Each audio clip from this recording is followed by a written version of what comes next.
Hello and welcome to the EPROM 9. Today we have a very special subject in the teardown. Yes, I have actually found how to get these cheap. I may even share the secret.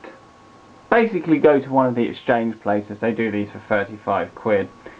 And I fancy doing some Kinect hacking at some point. So,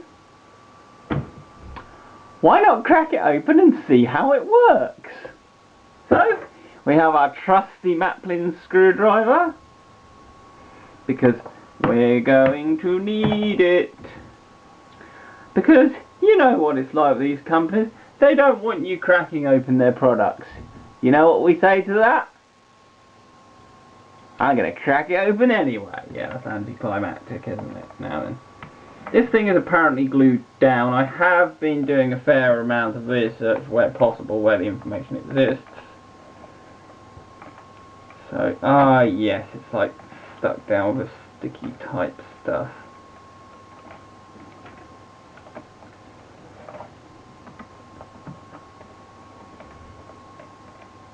But, oh no man, they made this awkward alright. This is where if you have it, a spudger would be really useful.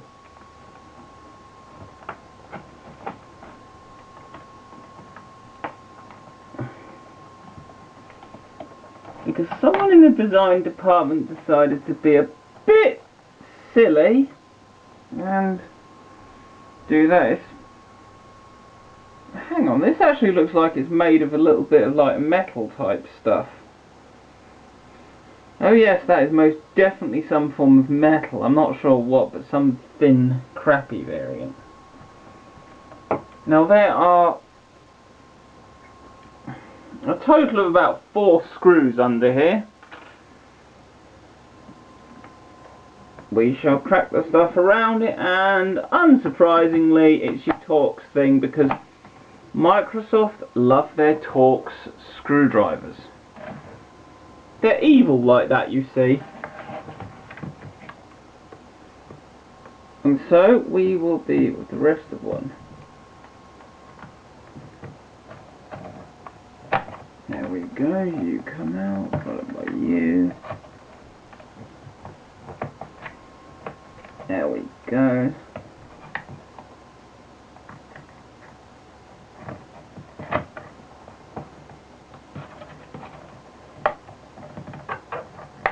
I do have to ask what the hell was going through their minds when they designed this sort of disassembly. My guess is they've made it as hard as possible, although if you wanted to make it harder, just weld it. Right, so they can go over there like that. I'm very obsessive compulsive disorder that things have to go back in the same holes they're in before. There is no logic to that, it's just obsessive compulsive disorder. Now we need a... we need the Torx bit from one of my other kits. That's slightly inconvenient, but I can see the kit from here, so we'll put the little one there, back, and grab the other one, which is also from Maplin. Seriously, if you want obscure screwdrivers, Maplin's your place. So it looks like we're doing with this size, there we go, and that is a CR-VT10. There's also screws under these labels. So, out. Hang on, is that stereo microphones there? Now that is unexpected. Now I have to say, while there haven't really been any decent games released for this thing, this is probably one of the more interesting technologies to have been released in recent years, because the technology behind this whole thing fascinates me. If any of you went to the Dome back in 2000, you will remember the virtual reality suit that actually had a game that tracked like a quite large group of kids with thermal imaging cameras, and that absolutely blew my mind and fascinated me. There we go, any essence of a warranty has now been voided. And of course, ever since, I have had a little interest in the sort of technology that was behind that. So now we just pop that in. We're not too worried about warranties because, well, I didn't buy this off Microsoft themselves, or I'd be 150 quid down, not 30.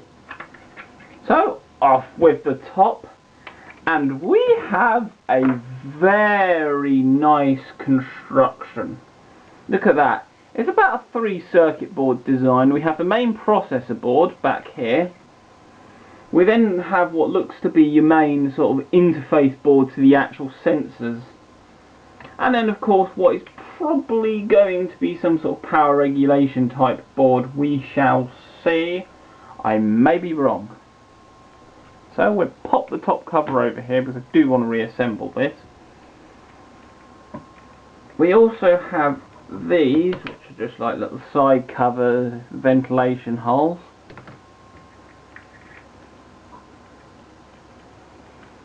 That one's a bit stiff to come out. There's a fan there. Right, let's see. How do we get the front cover off?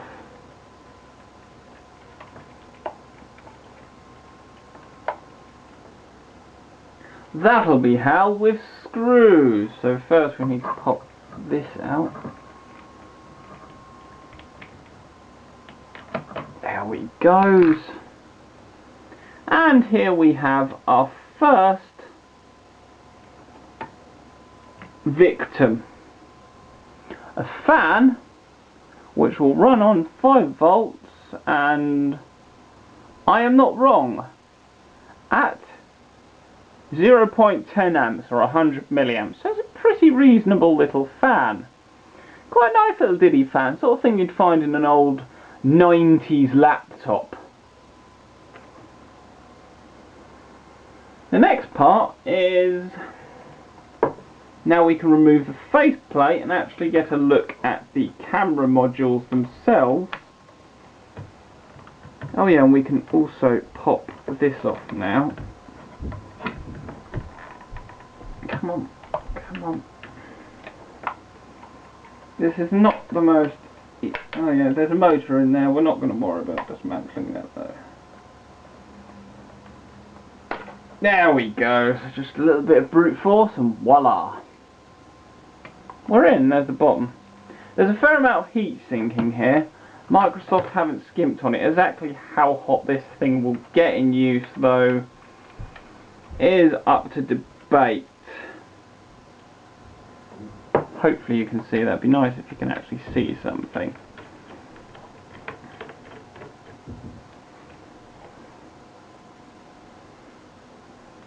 Now I don't know if these things have any real reliability issues,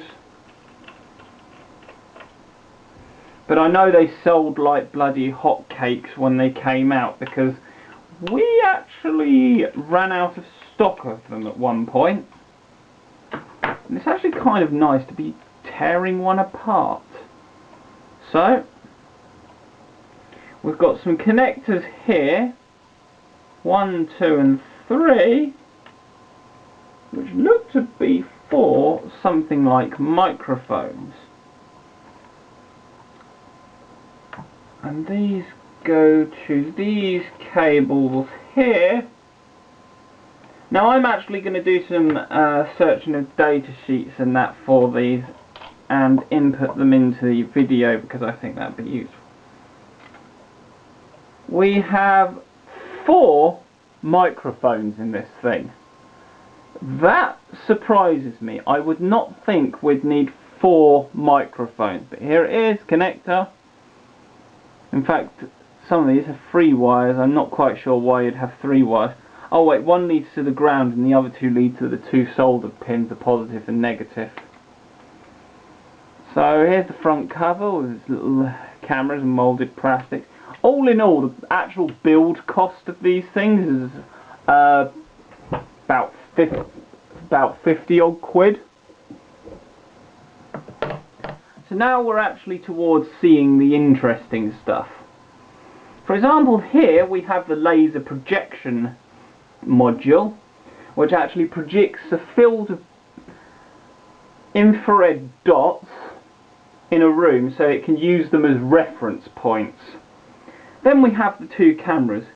We have what is a standard VGA type camera, so it's that, nothing fancy there, and an infrared camera that I would like someone to confirm to me whether this is a thermal imaging camera or just picks up standard sort of IR lights that my CCTV cameras do. And all what that is a visible light filter rather than an IR filter.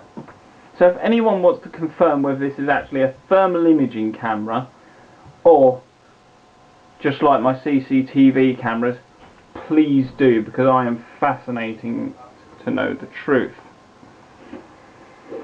We have our little status LED which will go in here, and it was not clipped in, which tells me maybe someone's had this apart at some point or someone was a bit lazy in the factory. We have a total of 3 positions for power there to its internal devices. How are we doing on time? We only have 10 seconds left. The battery is low, so we're going to call this end of this part, and I'll see you in the next part where we're going to go over in detail on the PCBs. So, welcome back.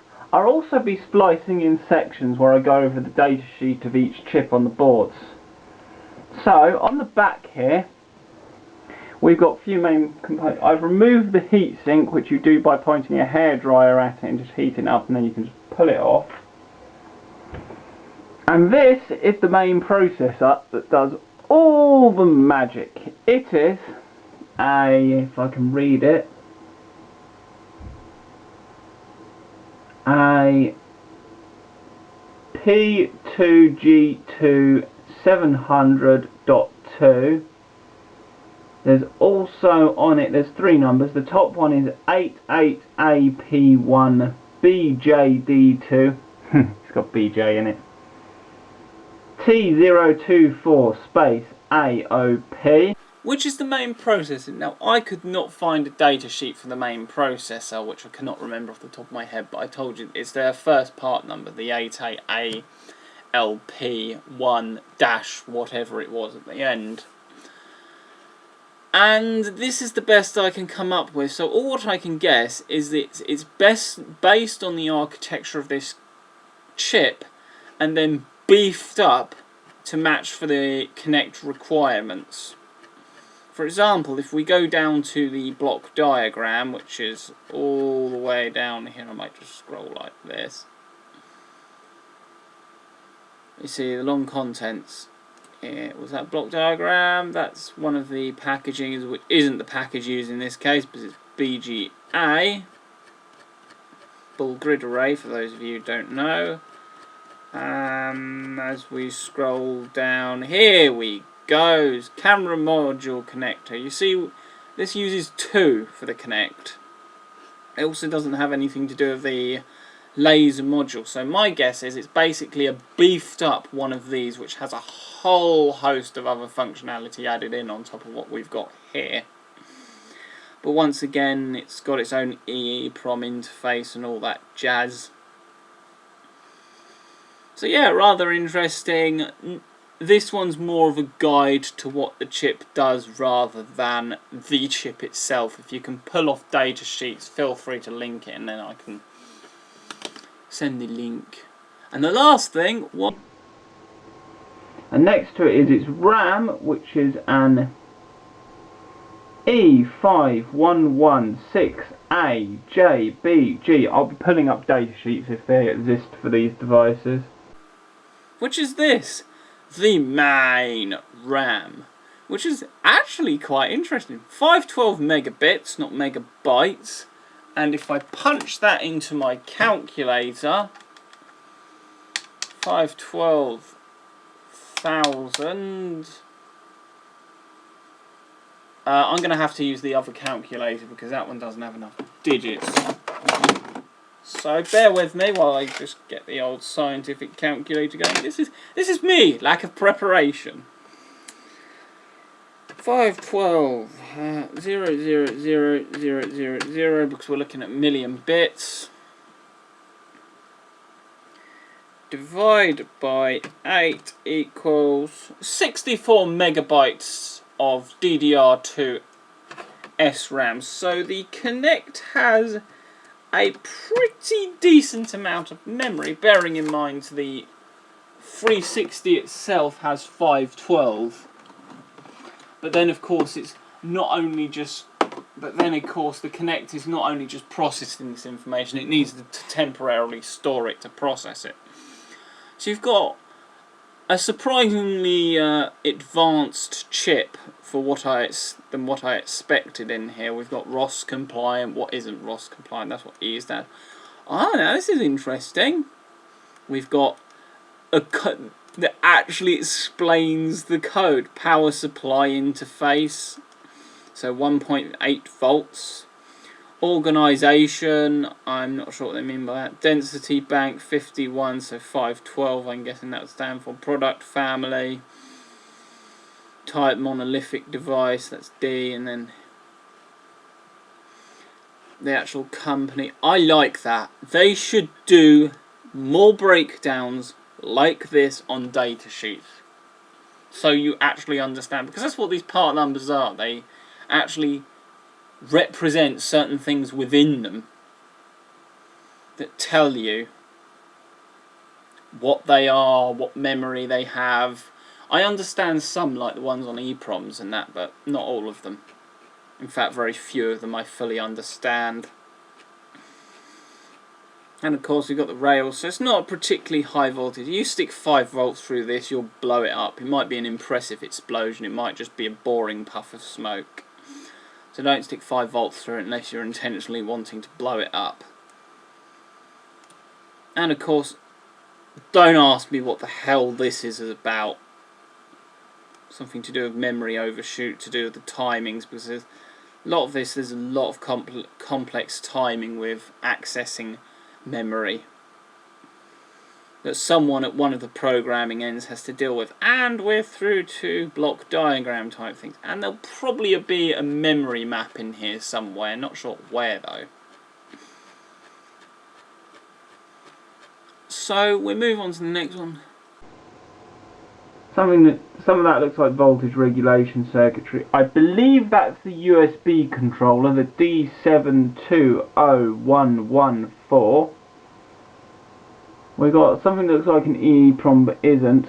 Now these two at the end here are very much interesting, but judging on their location and the fact that that's the microphone input, I'm guessing these are audio chips. They are WM8737G. I have a good suspicion they are actually the audio chips. Was the audio, remember those two audio chips I pointed at? I was correct. They are both stereo. Here we go, complete stereo mono microphone interface, programmable microphone preamp, automatic level control, low noise microphone bias voltages.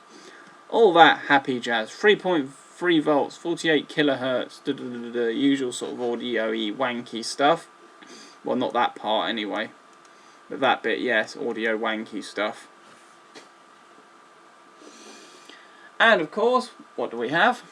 Well, 2 of them. So with a 4-way microphone, this means the Kinect has should theoretically have an incredible ability to pinpoint the location of objects based on the sound, such as someone talking. It should be able to, with the right code, it would be able to pinpoint exactly where that person is, because it is completely possible to locate what's around you by the sound. It's quite often how you can tell where someone is when they're talking behind you, because you need a minimum of 2 microphones, and the more you have, the more you can pinpoint it more accurately.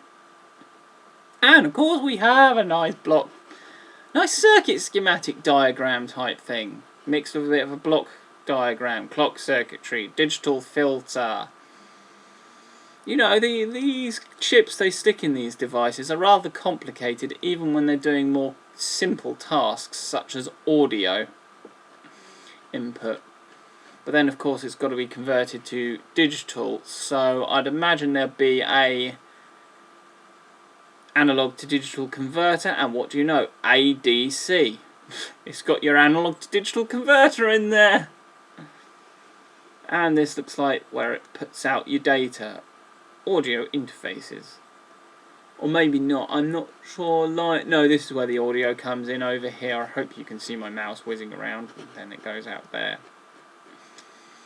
And this is copyright 2004, so the Kinect's a mixture of new technologies and a few older technologies, but still, technologically it is a very interesting device. You know, it's not really necessarily what the audio chips do themselves that really does the magic in it. That feels better. But yes, overall, that is the Kinect chipset. All these will be linked in the description below. I'll make sure I save these, because this will be the first detailed hardware spec out there of the Kinect, because I am dissatisfied with the amount of information that's out there. This is the sort of stuff that you can learn more about how the thing works.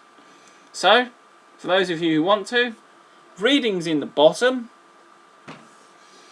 where they've got the link bar until they change it to some other ridiculous place. Oh goody, I don't care about that message. Go away. There we go, that's better. Got more screen space. I'm lacking on this laptop. But yeah, other than that, we will throw you back to the main part of the teardown in editing, because I've actually already finished and reassembled the thing. And, well, enjoy the rest of the teardown. So, let's remove this circuit board, and whatever datasheets there are, I will pop up and discuss. Oh goody, the screws have done up nice and tightly. That's what I don't like to see.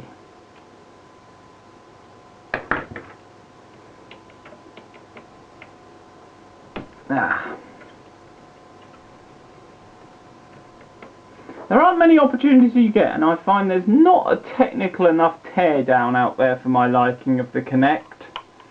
They're all too very much aimed at the average consumer. They don't go into detail enough. Because as you know, I'm very electronic savvy and I like in-depth detail on stuff. So I can actually learn something. I don't want to be pulled something apart and someone state everything I can see for myself, thanks.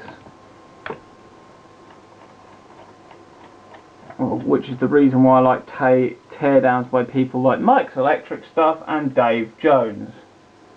Maybe one of those two will obtain one of these for a teardown. I don't know. I don't know how much of a gamer David is, or Mike.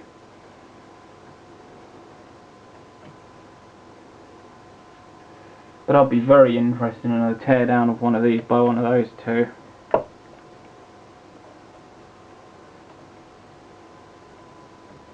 You know, this is your usual commercial stuff.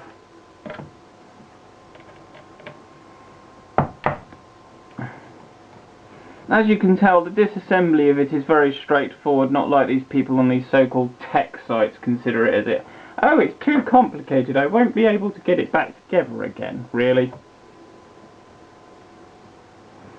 You're not much of a tech-savvy person then, if you don't know how to pull something to bits without putting it back together. That's where the fun is now. I'm going to disconnect it here. I don't want to bend the board too much because it's got BGA parts on. Now this is where it's interesting. We have several connectors here. I don't know where they all go. I'm guessing a certain amount of these will go to the actual camera. If anything, I'm not sure this is so much a USB controller, but look at that. USB port 2010. Has the Kinect really been out 3 years? Really? Has it really been out that long? We've got some more components on the back which looks like oscillator crystals. I can't really tell from the clock speed on that, and my oscilloscope probably isn't high enough bandwidth to read it, but we've got a few voltage rakes, and that's really mostly it on there. And on this board we've got some interesting jazz underneath, so a little bit of careful manipulation. We'll remove that and we will look at this and we will search the data sheets of these components. So I'm going to grab my torch so I can read them out to you. How are we doing for time? We are doing good. Good. A TAS1020B. Okay, so it's not errored this time, which is good. So now we get to the data sheets. Now this is on the little mini sub-assembly board. There's no point me doing hand gestures. And this is basically what it is: a USB streaming controller. I never even knew that there was anything outside the standard USB control chips, but hey, you learn something each day.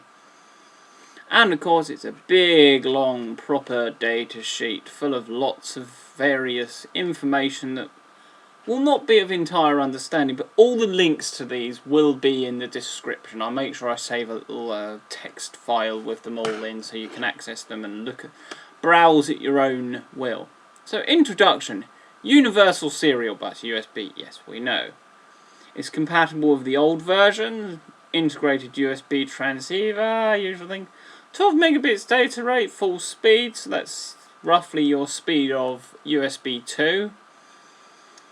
Supports suspend review, usual sort of jazz you'd expect it. There's various stuff here that I don't fully understand because I'm not one who really has looked into the whole USB protocol, but I know it's incredibly complicated compared to serial, standard RS-232 serial and parallel.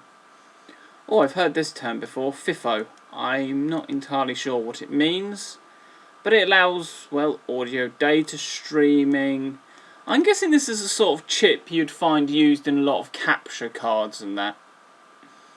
You know, where they have to put high bandwidth outputs that isn't just data, but it's live data being outputted. Because at the end of the day, this is a dual camera, and there are things where you can see the actual output from the Kinect on the TV monitor or whatever monitor you have it linked up to. So it uses a standard 8052 microcontroller unit. Ha! It's got its own little what do you know? It's its own little computer. Ha! With 8 kilobytes of program memory, ROM, and a bootloader program, so that basically tells it where to go. And there's also a little type of EEPROM that I have not been able to find the datasheet for, also made by TI. I believe I've forgotten, but I believe this. I'll go away. That error annoys me. Yes, Texas Instruments. Just double check because I'd forgotten because I hadn't looked at it for 5 seconds. And of course we've got some nice specifications, nice block diagram that shows us how it works. And we've got an ICTC2 bus, that'll be for the EEPROM, so that's pretty much saying yes, that other chip, although it doesn't contain a familiar part number, is probably an EEPROM. And it's got 6K of RAM, which is reasonable for such a device, 6 MHz clock, so that'd be roughly what that crystal was. You know, you can actually pick up a lot of data from looking through these. I highly recommend you look through these yourselves, and there's the footprints. It's one of these two, I'm not sure which one. Then of course we've got what all the different pins do. And yeah, it's basically a souped up USB controller that allows live streaming. I didn't know the standard controllers didn't allow that, but hey, you learn something new every day. Or more, that's the assumption I'm going for. So the next... This one is another EEPROM lookalike that I'm not sure, made by Texas Instruments. Not sure what that is or that. Weird ass really small components with not very legible part numbers. And on the back is pretty much just an oscillator crystal. So my guess is we've got some sort of microcontroller here. If anything, looking at what that connects to, we've got a connection that goes to the main power LED, which is all the way over here, and I'm about to either confirm or not confirm this by looking at the colour coding of the wires. That goes to power LED, and that little red one goes way down through a black like duct tape thing all the way to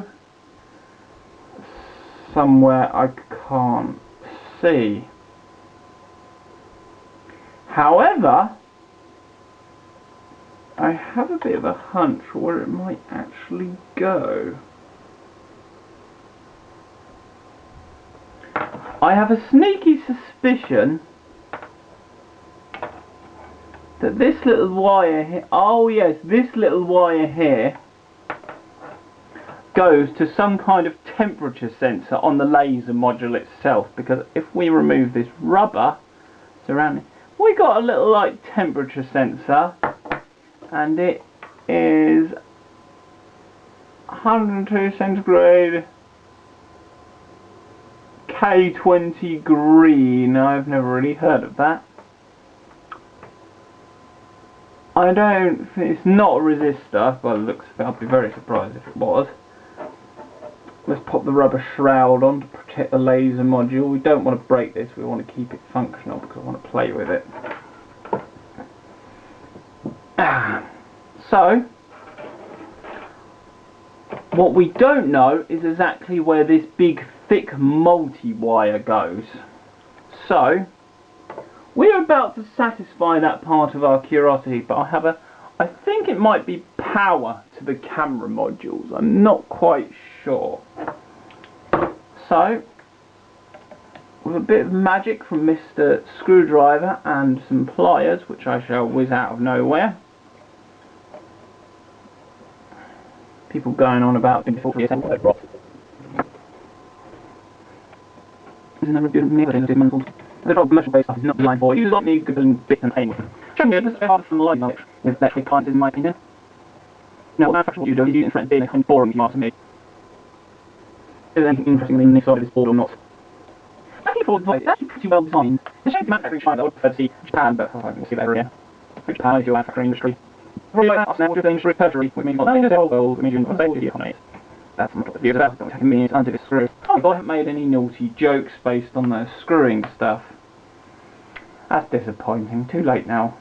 So, when we flip this board over, that cable goes to the motor in here. There's a little motor controller. And we've got another entire thing of chipsets under here, which is not too surprising. So, we have what is the camera.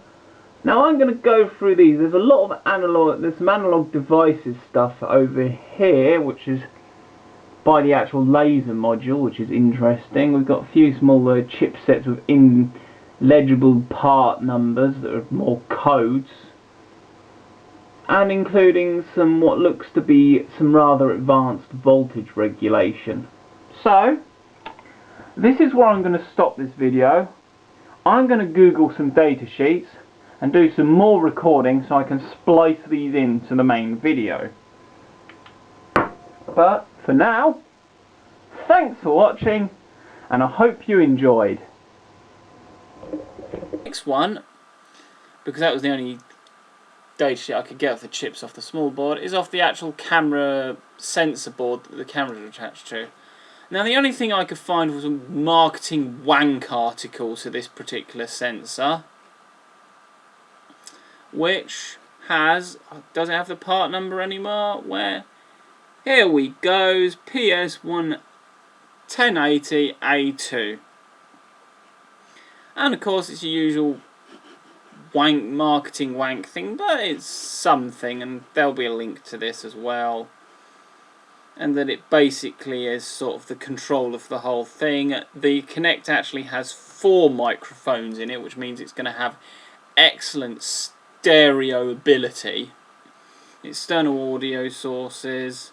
IR light, depth imaging, colour image. So once again, the IR is very much used for depth, whereas the colour's used for, well, whatever. I'd have thought they'd have used a combination of the two cameras to work out depth, but no, they're not doing it like that.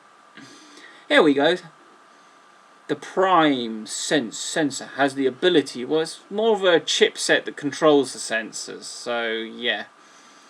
You and your surroundings in all 3 dimensions. When it then translates these observations into synchronous images, just like we humans do. So it does do a bit of the old stereoscopic vision. The sensor then takes the depth image and translates it into information where people are, which objects are furniture, where the walls and floor are, and of course what movements you and those around you are making. So there's potential that you can actually have more than one person doing this. I'm not sure what the max amount is. We call this depth sensing. I can't resist this. No shit, Sherlock. Depth sensing is what makes a totally immersive, interactive, full-body gaming experience. This is designed for gaming. This is probably actually designed specifically for the Kinect. And also creates a better, friendly, more precise environment for the TV content delivery and what makes PrimeSense solutions so unique. This is probably the sort of stuff that Microsoft would have read and be like, yeah, we want this. And of course we have a little picture of the chip itself in its very blurry, crappy thing. And then it's like light coding technology. I'm going to leave this all here for you guys to read through.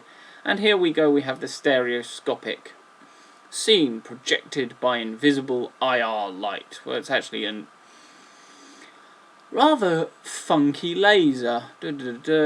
Depth image size, yeah, they're both 640 by 480 cameras. Here we have, they don't have the greatest wide angle lenses on the front. 2 meters distance from sensor. So yeah, there is the problem that you do need a rather large room to use it. Good luck doing it in university. Maximum frame rate 60 frames per second. That's pretty decent. Color image size. So it can do video at that, and then it can actually take some reasonably high resolution photos.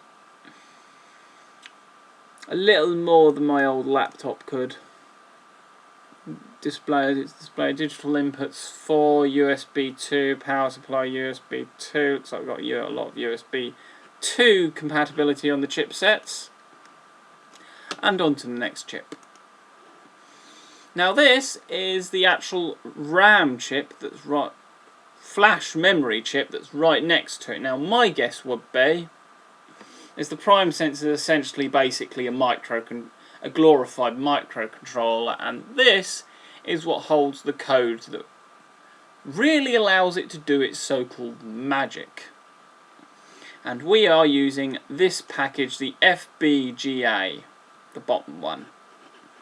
Good old grid ball array, which is part in the name. Your low power consumption, usual jazz. It's basically a flash chip, so there isn't a huge amount in fancy technologies used within this thing that aren't already used in just about every other device. 512 kilobytes or 1 megabit.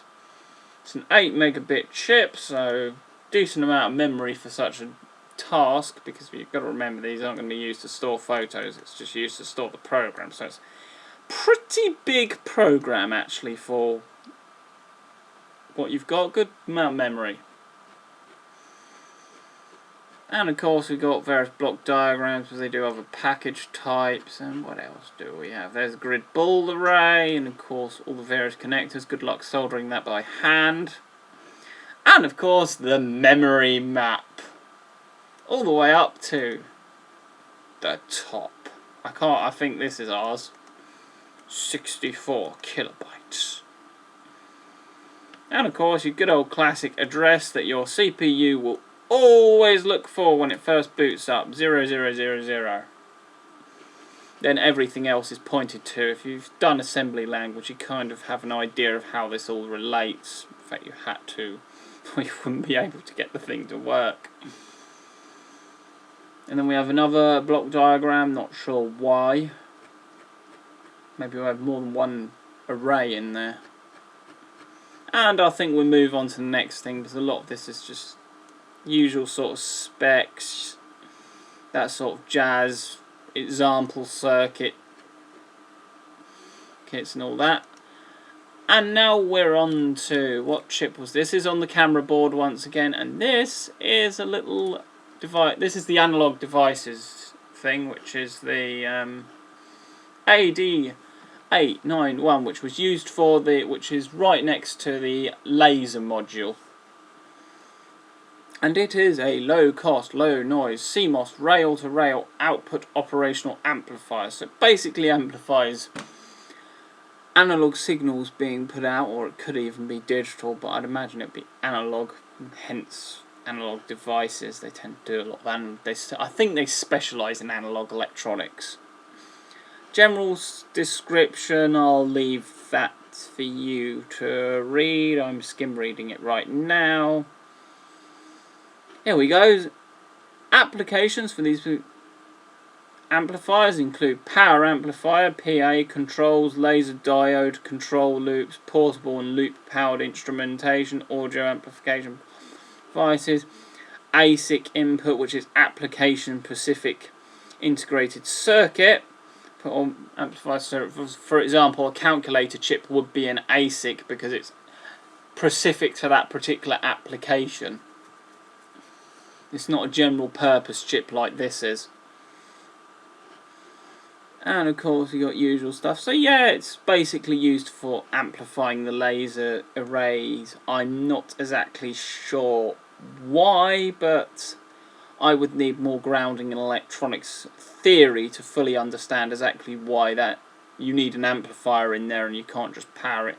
But I'd imagine it would be amplifying the signals being sent to the laser module, because there is a small data line, although not as complex as the cameras.